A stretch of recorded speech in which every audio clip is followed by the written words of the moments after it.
বাংলার মেয়ে হয়ে যে এতটা উঁচুতে উঠেছে তার জন্য গর্ববোধ করি। এটা হচ্ছে মেন ব্যাপার। তুমি আরো এগিয়ে যাও, আরো অনেক অনেক উঁচুতে যাও, যাতে আমাদের মানে মাথা আরো উঁচু হয়ে যায়। আমি তোমাদের অপরাজিতা। গত 8ই মে সোশ্যাল মিডিয়ায় কিছু ভিডিও পোস্ট করি যেখানে আমার পরনে পোশাক দেওয়া নেই। তো এই ভিডিওগুলো পোস্ট করার পরে মানুষের এত পরিমাণে সমালোচনার সম্মুখীন হতে হয়েছে আমার, যার কারণে আমি 24 ঘন্টার মধ্যে ভিডিওগুলো ডিলিট করে দিয়েছি। আমি জানি এটা আমার অত্যন্ত পরিমাণে একটা ভুল হয়েছে। দেখো, মানুষের সবার পক্ষে তো জানা সম্ভব না, পৃথিবীতে তো অনেক রকম রুলস আছে। আমি জানতাম না এই রুলসটা, তো আমি ভুল করে এই কাজটা করে ফেলেছি। আর এর সাথে সাথে আরো একটা কথা বলতে চাই, আমার বাবা 20 বছর ধরে দেশের সেবা করেছেন। আমার বাবাও একজন রিটায়ার্ড সৈনিক। সো তা সত্ত্বেও আমার ড্রেসটা পরা উচিত হয়নি। আমি খুবই ভুল করেছি, আমি সেটা বুঝতে পারছি। আর যে ভিডিওগুলো এখনো পর্যন্ত সোশ্যাল মিডিয়ায় ঘুরে বেড়াচ্ছে সেগুলো আমার ফেক আইডি। আমার নিজের আইডি থেকে আমি ভিডিওগুলো সঙ্গে সঙ্গেই ডিলিট করে দিয়েছি। সো আমি খুব বড় ভুল করে ফেলেছি, আপনারা দয়া করে আমাকে ক্ষমা করে দেবেন। মানুষ মাত্রই ভুল হয়, আমাদেরকে সবাই ক্ষমা করে দেবেন। এমনিতে তো অপরাজিতা দি ভাইরাল হয়ে গেছে, তোমার এসব করার কি দরকার? একবার সৈনিকদের পোশাক পরছো, একবার স্কুল ড্রেসের পোশাক পরছো, ওইগুলো তোমাকে কোনো দরকারই নেই। তোমাকে এমনিতে সোশ্যাল মিডিয়া অনেক ভালোবাসা দিয়েছে। নমস্কার, জয় হিন্দ, জয় ভারত। দেখুন ভিডিওটাকে আমি হঠাৎ করে মানে ফেসবুক স্ক্রোল করতে করতে এই ভিডিওটা এলো। বর্তমান দেশের পরিস্থিতি কতটা খারাপ, কতটা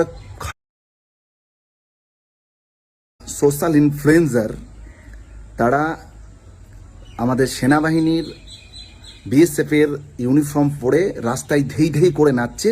এটা হচ্ছে অপমান, একটা ফোর্সের একটা অপমান করা হচ্ছে। এই ইউনিফর্মটার যোগ্যতা ওনার পরার অধিকার আছে কিনা, ওনার যোগ্যতা আছে কিনা এটা আপনারা জিজ্ঞাসা করবেন। এই মেয়েটি কোথায় বাড়ি, কে আমি চিনি না এনাকে, নামটা দেখলাম কি অপরাজিতার কি দুনিয়া নাকি। ইনি হচ্ছেন সোশ্যাল মিডিয়াতে ধেই ধেই করে নাচা একটা সস্তার ইনফ্লুয়েন্সার। মানে এদের এতটুকু বোধ বুদ্ধি সেন্স নেই যে একজন ভারতীয় ফোর্সের প্যারামিলিটারি বিএসএফ জওয়ানের ইউনিফর্মকে মজাক বানাচ্ছে এরা। মানে আপনি নাচুন, যাই ইচ্ছা করুন, আপনার যেটা ইচ্ছা করুন, কোনো অসুবিধা নেই। সমাজ তো আপনারা খারাপ করেই দিয়েছেন, কিন্তু এরপরেও আপনারা সেনাবাহিনী ফোর্সের কাউকে ছাড়ছেন না। মানে এনাকে যে ইউনিফর্মটা দিয়েছে আর এই যে ইউনিফর্মটা নাচ করেছে, এর জন্য আমি প্রশাসনের কাছে একটা কথাই বলতে চাই, এনাকে আইনের আওতায় নিয়ে আসা হোক। নাহলে আজকে এই যেভাবে মজাক বানিয়েছে, রাস্তাঘাটে নাচ করছে সেনাবাহিনীর পোশাক পরে, এটা আমাদের ভারতীয় মানুষের জন্য অনেক বড় লজ্জা ছাড়ার কিছু নয়। এই হচ্ছে সস্তার ইনফ্লুয়েন্সার। দুটো লাইক ভিউজের জন্য এরা সমস্ত কিছু করতে রাজি আছে। নাচছেন, নাচুন। একটা ইউনিফর্ম পরতে কত কষ্ট হয় জানেন? ঘর বাড়ি পরিবার সমস্ত কিছু ছেড়ে আজকে বর্ডারে পড়ে আছে, দিনরাত এদিক থেকে গুলি ওদিক থেকে গুলি। দেশের এই যে অবস্থার মধ্যে আপনাদের লজ্জা করা উচিত যে একটা ফোর্সের বিএসএফ জওয়ানের এই ইউনিফর্মটার তাকে কলঙ্ক করার কোনো আপনাদের অধিকার নেই। আর যারা এইভাবে করছেন তাদেরকে আমি বারবার করে বলবো শুধরে যান। আর আমি প্রশাসনের দৃষ্টি আকর্ষণ করছি, এনাকে আইনের আওতায় নিয়ে আসা হোক এবং এনাকে কড়া শাসনের মানে কড়া ব্যবস্থা নেওয়া হোক এনার উপরে। এই ধরনের দেশে এখন এই একটা পরিস্থিতি, লজ্জা করা উচিত আমাদের বউ মেয়েদের, যারা সকাল সন্ধ্যায় হ্যালো গাইজ হাই গাইজ ছাড়া আর কিচ্ছু জানে না, আর শুধুমাত্র ধেই ধেই করে নাচ আর সারাদিন পুরো 24 ঘন্টা লাইভ।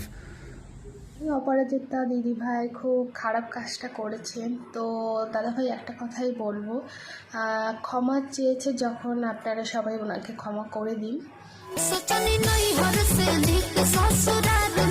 তোর বাবা আর্মিতে চাকরি করতো, তুই নিজে বলেছিস। অপরাজিতা, তোর বাবা যদি আর্মিতে চাকরি করতো, তোর বাবা এখনো বেঁচে আছে, তাহলে তোর বাবা এগুলো দেখে কেন তোকে বারণ করছে না? बहुत जरूरी था, यही कहना टैलेंट और मेहनत, टैलेंट या खूबसूरती।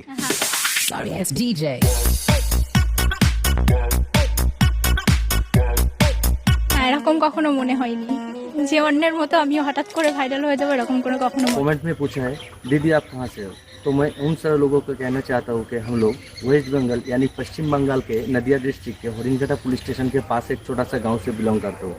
और मेरे बीवी इसी साल 2023 की 26 फरवरी को यूट्यूब पे पहला वीडियो डाले, जिसमें 79 व्यूज आए और 9 लाइक आए। तो मेरे बीवी बहुत खुश था, क्योंकि मेरे बीवी टिकटॉक और फिगो जैसा सोशल मीडिया में नहीं था। इतनी कम टाइम में इतना बड़ा सक्सेस मिलेगा। শুধু জামা নয়, এই জামাতে জড়িয়ে আছে আমাদের দেশের ভালোবাসা, দেশের ইজ্জত, দেশের মান সম্মান, সমস্ত কিছু। এই জামাটা পরে দেশের জন্য ভিডিও বানালো। ভিডিওটা দেখছো প্লিজ একটা লাইক আর একটা সাবস্ক্রাইব অবশ্যই করবে কিন্তু। এই জায়গাটা ফাঁকা তো ওই জন্য আমরা আর কি ঘুরে ঘুরে দেখছি, এত সুন্দর জায়গা। অপরাজিতা অ্যাকচুয়ালি ছাড়তে চাইছে না, বুঝতে পারলে? আয় তাড়াতাড়ি আয়। আমাদের আর্মি ভাইদের ইউনিফর্ম নিয়ে ছেলেখেলা করছে না, সে ছেলেখেলা শুরু করেছে আমাদের ছোট থেকে বড় হওয়া ইমোশন স্কুল ড্রেসটা নিয়ে। সবাই প্রতিবাদ করছে, আর্মি ভাইদের ড্রেস পরে রাস্তায় ধেই করে নাচ করছে, সেটার কিন্তু শুধু প্রতিবাদ করলে হবে না, সে যে স্কুল ড্রেসটা পরে রাস্তায় ধেই করে নাচছে সেটারও প্রতিবাদ করতে হবে। আমরা অপরাজিতা ছোট ছোট বাচ্চাদের কি শিক্ষা দিচ্ছে যে স্কুল ড্রেস পরে স্কুল বন্ধ করে রাস্তাতে ধেই করে নাচতে হবে, সেটাই কি শিক্ষা দিচ্ছে? আমাদের জবাব চাই, ওকে বলতে হবে। শুরু থেকে যখন সে ভিডিও করছিল সে ভদ্রভাবে ভিডিও করছিল, আর ইদানিং দেখো রাস্তাতে এমন নির্লজ্জের মতো নাচ করছে, সে তার বরের উপরে উঠে ধীরে করে নাচ করছে। আচ্ছা সেটা তোমার বর, তুমি উপরে ওঠো, মাথায় ওঠো, যেখানে ওঠো সেখানে, আমাদের কিছু বলার নেই। তুমি সেনাবাহিনীদের ড্রেস পরে নাচ করেছো, তুমি ক্ষমা চেয়েছো সকলের কাছে, সেটাতে আমরা মানবো না। তুমি যে স্কুল ড্রেসটার অপমান করছো সেটারও ক্ষমা তোমাদের মধ্যে প্রবল যুদ্ধ চলছে, তারপরেও আমরা আমাদের বাড়িতে নিশ্চিন্তে ঘুমাতে পারছি। তার কারণ ভারতীয় সেনারা, বিএসএফ জওয়ানরা, যারা আমাদের দেশকে সুরক্ষিত রেখেছে। এখনো যখন রাস্তা দিয়ে কোনো আর্মি ট্রাক যায়, আমরা সগর্বে তাদের স্যালিউট জানাই। কথায় আছে, মানুষ সম্মান করতে পারলে তাকে সম্মান করো, না করতে পারলে তাকে করো না।